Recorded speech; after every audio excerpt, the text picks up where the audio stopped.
All right, you lot, strap yourselves in, because we're diving headfirst into some seriously fucked up shit today. Oh, this is gonna be good. The troubles in Northern Ireland. Buckle up, Buttercup. That little patch of land decided to become a real-life war zone. For 30 years. 30 fucking years. A long time to hold a grudge. From the late 60s to 1998, they were at each other's throats. More than 3,500 people died. Car bombs, snipers, hunger strikes. You name it. This wasn't some pub brawl. This was full-on tribal warfare. A very dark period. Luckily, we've got our expert here to help us untangle this whole clusterfuck. Happy to shed some light on it. Before we get into the gory details, give us the basics. Yeah. What was the root cause of all this animosity? To understand the Troubles, you have to understand the history of Ireland. Oh, for fuck's sake, not another history lesson. Centuries of British rule. Yeah, we know. The Brits were the bad guys. Discrimination against Catholics. Those poor bastards. The partition of the island in 1922. Ah, yes, the Great Divide. This created Northern Ireland. A Protestant majority that wanted to remain part of the UK. Precisely. So basically, a really bad divorce, with each side still pissed off decades later. You could say that. But this wasn't just some old folks bickering over the inheritance. This was a full-blown war. And a bloody one at that. The late 1960s saw the emergence of the civil rights movement in Northern Ireland. Oh, here we go. The hippies are here to save the day. They were inspired by what was happening in the United States. Land of the free, home of the brave, all that jazz. Demanding equality for Catholics. Fair housing, voting rights, the whole shebang. Exactly. So what did the Protestants say? Well, the Loyalists, as they were called. The Brits fan club. They saw this push for civil rights as a threat. To their own privileged position, no doubt. This led to increasing tensions. And then boom. In 1969, things went sideways. 1969, the year the music died, and Northern Ireland went bonkers. Violence erupted. Riots in Derry and Belfast. The British Army was sent in to try and restore order. Operation Banner, they call it. Right. The Brits to the rescue, eh? Well, they were supposed to be peacekeepers. More like troublemakers, if you ask me. It quickly became apparent they weren't exactly neutral players. Hold on, I thought the Brits were supposed to be the good guys here. It was more complicated than that. Oh, I bet it was. The British Army found itself caught in the middle of a sectarian conflict. And they just made things worse, right? Their presence often inflamed tensions rather than calming them down. They were seen by many Catholics as defenders of the Protestant status quo. Yes, there was a perception that they were biased. So the Brits came in, guns blazing, and poured gasoline on the fire. It wasn't their finest hour. And wasn't 1969 also the year they built that infamous peace wall? Yes, the first section of what would become a network of peace walls was erected in Belfast in 1969. A giant concrete symbol of peace. What a joke. It was a physical manifestation of the deep divisions within society. Separating Catholic and Protestant communities. Like a scar across the city. Imagine living next to a fucking wall for decades just because of your religion. It's a sad reality for many. Okay, so we've got a divided society, trigger-happy Brits, and walls going up everywhere. A recipe for disaster. Tell us about the main players in this bloodbath. On the Republican side, you had the Irish Republican Army. The IRA, the legendary freedom fighters. But it wasn't that simple. Oh, here you go. The IRA split in 1969 A bad breakup. into the official IRA and the provisional IRA. Two sides of the same coin. The provisionals became the dominant force. It's a hardcore faction. They believed that armed struggle was the only way to achieve their goals. A united Ireland, free from British rule. Exact. And then there was the INLA. The Irish National Liberation Army. Another bunch of pissed-off paddies with guns. They were even more radical. And prone to violence. Yes, they were considered a fringe group. Okay, so multiple flavors of angry Irishmen with bombs and guns. And on the other side, Loyalists, right? the main paramilitaries were the UVF The Ulster Volunteer Force. and the UDA. The Ulster Defence Association. Their aim was to keep Northern Ireland part of the UK. By any means necessary. They weren't shy about using violence. A bunch of thugs in fancy uniforms. They saw themselves as defenders of their community. So we've got the IRA, INLA, UVF, UDA. It's like an alphabet soup of acronyms for angry people with weapons. It was a very complex and volatile situation. Both sides were full of hard men who thought blowing shit up was the answer to everything. Violence was a way of life for many. Tell us about some of the most infamous moments in this whole shit show. Well, one that immediately springs to mind is Bloody Sunday, Ah, yes, Bloody Sunday. January 30th, 1972. A day that will live in infamy. British paratroopers shot 26 unarmed civil rights protesters in Derry. Killing 13. It was a massacre that shocked the world. A turning point in the conflict. It fueled IRA recruitment. And upped the ante on both sides. It was a tragedy that had far-reaching consequences. Bloody Sunday.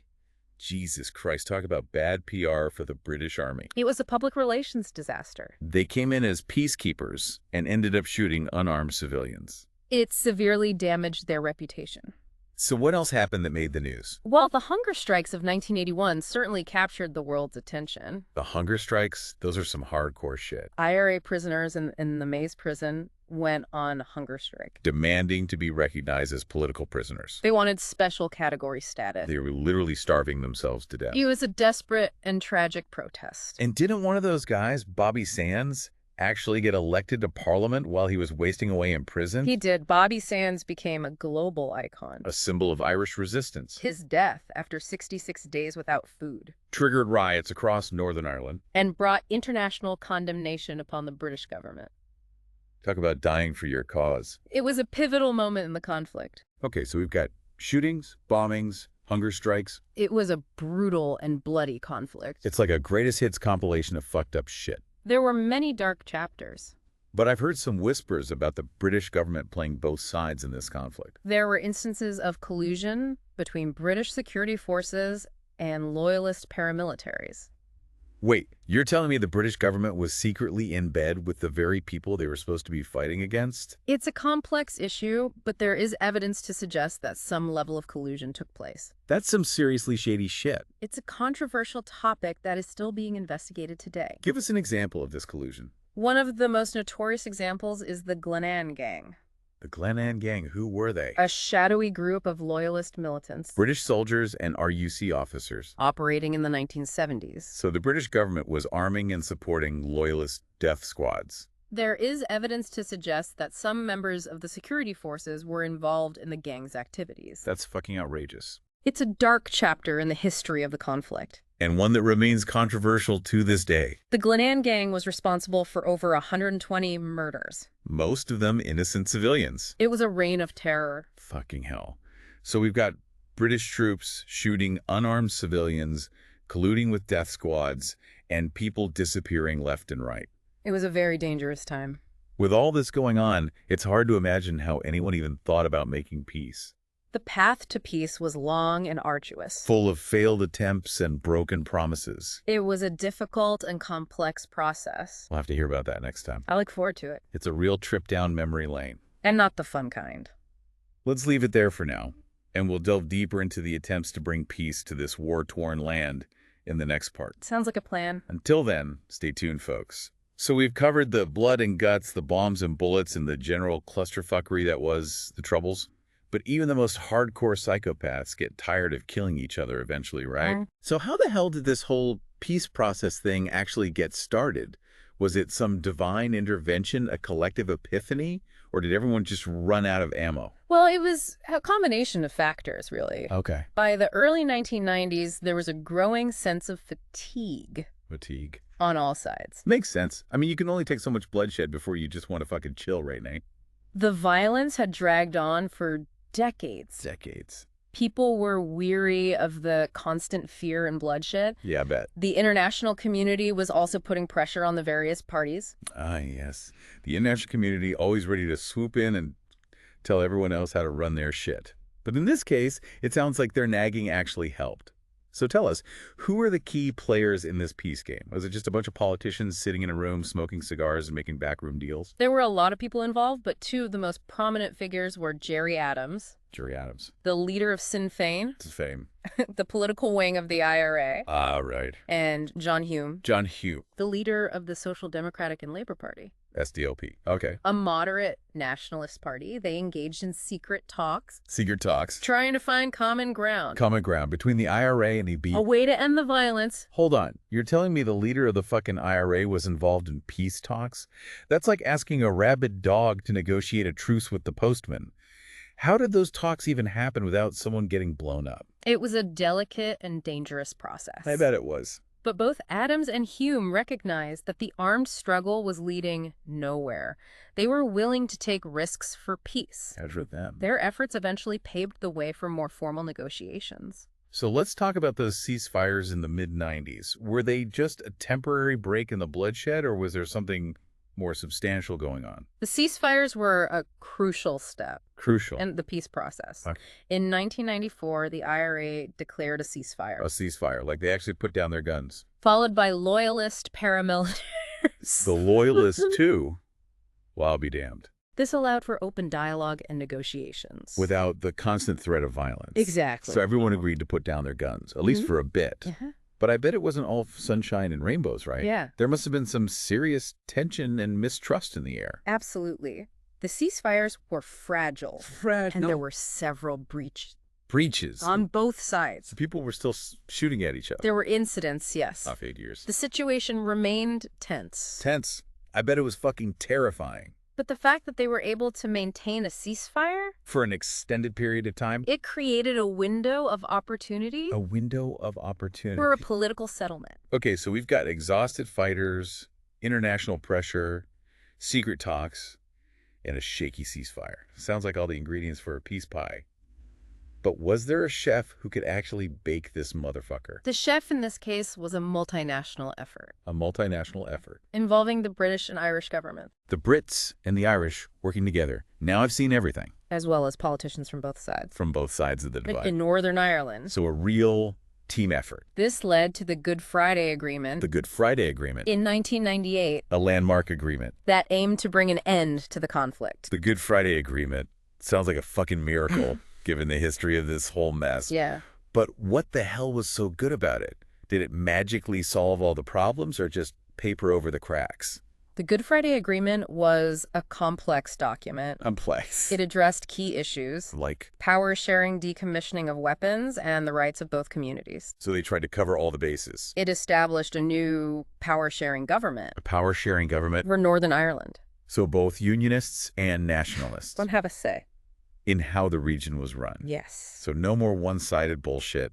Both sides had to share power and play nice. That must have gone down like a lead balloon with some of those hardliners. There was resistance Resistance. from some quarters. I bet there was. But the agreement was ultimately approved Approved. by a majority of voters. In both Northern Ireland and the Republic of Ireland. It was a major step A major step. towards reconciliation And a recognition that the old ways of doing things. were no longer sustainable. So a new era had begun. Power sharing? Fair enough. But what about the guns? Did those paramilitary groups just hand over their weapons and say, sorry for all the killing, lads?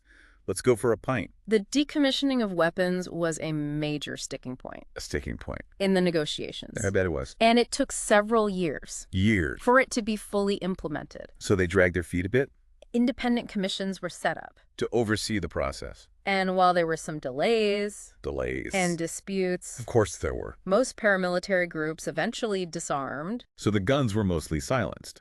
But I imagine there were still some folks who weren't exactly thrilled with this whole peace thing. What about those die-hard Republicans and loyalists who still wanted to fight? Did they just pack up their toys and go home? There were dissident groups Dissident groups. on both sides Oh, fuck. who opposed the Good Friday Agreement They didn't want peace. and continued to engage in violence. Those stubborn bastards. The Omagh bombing in 1998, The Omagh bombing. carried out by a dissident Republican group Which group? called the Real IRA, The real IRA. What a bunch of clowns. was a tragic reminder of the fragility of peace. How many people died? It killed 29 people Jesus Christ. and injured hundreds more. Talk about a kick in the bollocks for the peace process. Those real IRA bastards clearly didn't get the memo about peace and reconciliation. The Omagh bombing was a devastating setback, The devastate. but it also strengthened the resolve The resolve. of those committed to peace. Okay. It showed that the vast majority of people, In Northern Ireland, both Catholic and Protestant, we're sick of the violence. and wanted a different future. So the Good Friday Agreement wasn't a magic wand that instantly erased decades of hatred and bloodshed, but it was a damn good start. But I'm guessing the story doesn't end there, right? There must be some lingering issues and challenges that still need to be addressed. You're right. The peace process is an ongoing journey, An ongoing journey. not a destination. Deep. While the Good Friday Agreement was a major breakthrough, A breakthrough. it didn't solve all the problems. Well, let's dive into the messy aftermath of this whole peace thing. What were the biggest hurdles on the road to a lasting peace? Did they manage to overcome them, or are they still tripping over the same old bullshit? One of the major challenges was and still is dealing with the legacy of the past. All right, so we've talked about the blood, the bombs, the bullshit, and the fragile peace that somehow emerged from the wreckage of the Troubles. But let's be honest, this whole story has been pretty fucking depressing so far. So before we wrap things up, I need some good news, expert. Give me a reason to believe that Northern Ireland isn't doomed to repeat the same mistakes over and over again. Well, despite the ongoing challenges, there are reasons to be optimistic about the future of Northern Ireland. The fact that we're even having this conversation that peace has largely held for over 2 decades is a testament to the resilience of the human spirit and the desire for a better future. All right, enough of the touchy-feely crap. Give me some hard evidence. What's actually getting better in this post-conflict world? One positive development is the increasing number of cross-community initiatives and organizations working to promote understanding and reconciliation. Reconciliation. Between who? Between Catholics and Protestants? Catholics and Protestants working together. Pull the other one. These groups are doing incredible work at the grassroots level, bringing people together, challenging old prejudices, and fostering dialogue. So it's not just about singing Kumbaya and pretending the past didn't happen. They're actually trying to build a society where Catholics and Protestants can live and work together without wanting to kill each other. Exactly. It's about creating a shared future where people are defined by their common humanity rather than their religious or political affiliations. Well, that's a refreshing change from the old sectarian bullshit. Yeah. But what about the economy? Has this whole peace thing actually brought any tangible benefits? Or are people still struggling to make ends meet?